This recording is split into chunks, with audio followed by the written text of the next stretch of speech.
We're taking a look at the weekly FTSE chart, and as you can see, we had a pretty good week last week. The market did trade lower.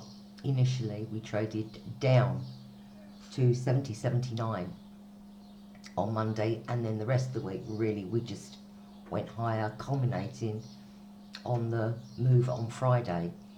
Now, we do have resistance on the cash chart, and that is at 73.58.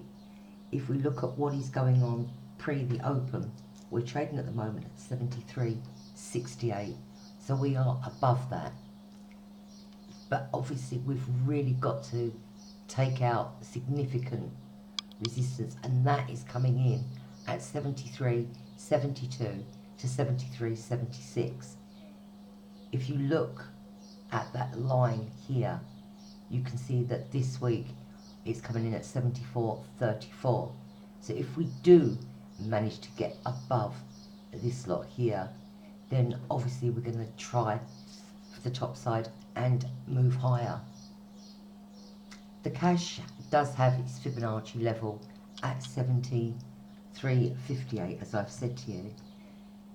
That, I think, between here and 76 is going to prove to be quite an area to break through.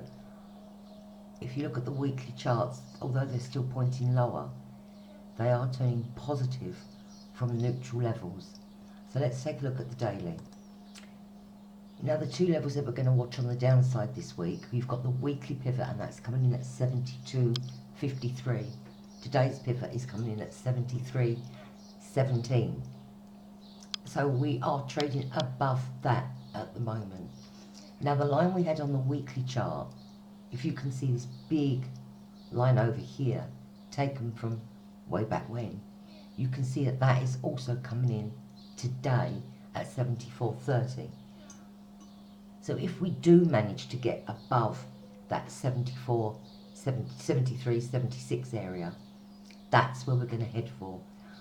But there is a good, strong possibility that over the next couple of weeks, well, even in a shorter term time frame, if this still keeps pointing higher, which it's doing at the moment, all the indicators are pointing higher. We've got a bit of a turn down in the ROC, but I can't see the reason for that.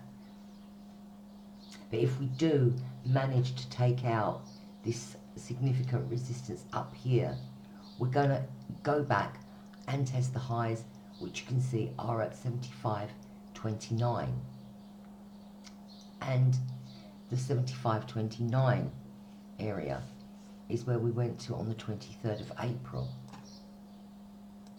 Now, that 79.29 resistance is also the yearly high. So you've got to be aware that the market does, if it can, try for the yearly and low and the yearly highs and lows. So if we do manage to take out that 74.34 area, there is absolutely no reason at all why we cannot try and take out that 75.29 high.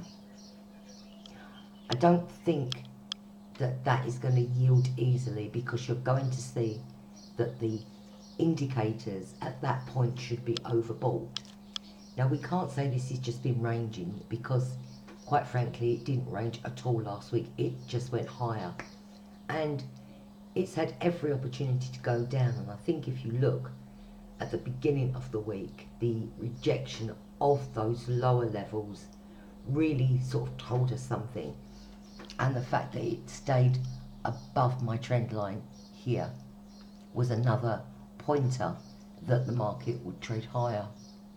We were long and short of FTSE last week, and we made on both sides, so we need to see whether or not we can apply the same sort of strategy for this week.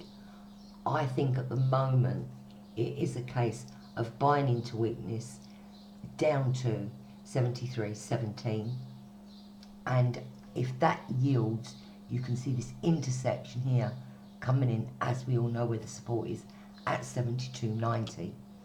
So that's another level on the downside that I think FTSE could try for. Let's see where we open up.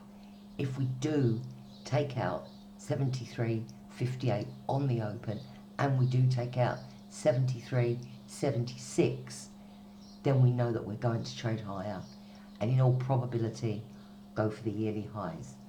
Good luck, I'll catch you later.